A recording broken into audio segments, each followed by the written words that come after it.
my YouTube channel. Hey everyone, Marieke Blokland here from Bloknote.nl, and today I want to talk about what you can do when you have watercolors that is dried in the tube. You can't really put this in a small pan anymore. What I do, and I understand that not everyone is able to do it, because not everyone has two of the same colors, but this is what I do, because I tend to put the colors that I use most in a large tin. I think that these little pens are really useful if you don't use a certain color a lot, but there are a few colors that I really use a lot, like for example the titanium buff, the shadow violet and the lunar black.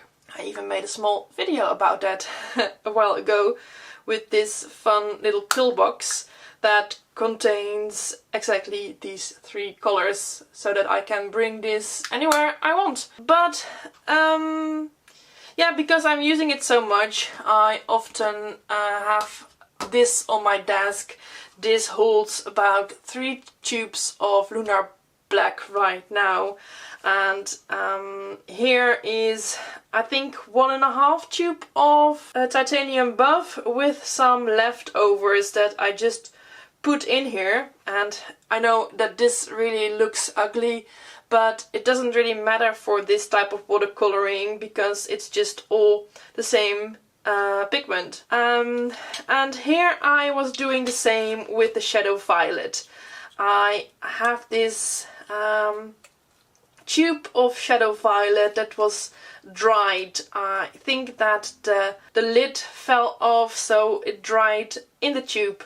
So I'm just putting it inside the other shadow violet tin that I was creating, because I still had one tube. And then I thought, hey, I should make a video about this. You can only do this if you have another tube left. I had 1.5 of these tubes and then this one dried, so now it's going to contain about 2.5 of tubes of shadow violet, and it will probably take me another 2 years to get that used, but I don't really care. I just really love to have these larger pens with my favorite colors, so that I can grab them when I'm art journaling. I use these in mixed media techniques, so I don't really do actual watercoloring with these at the moment. I just mix them with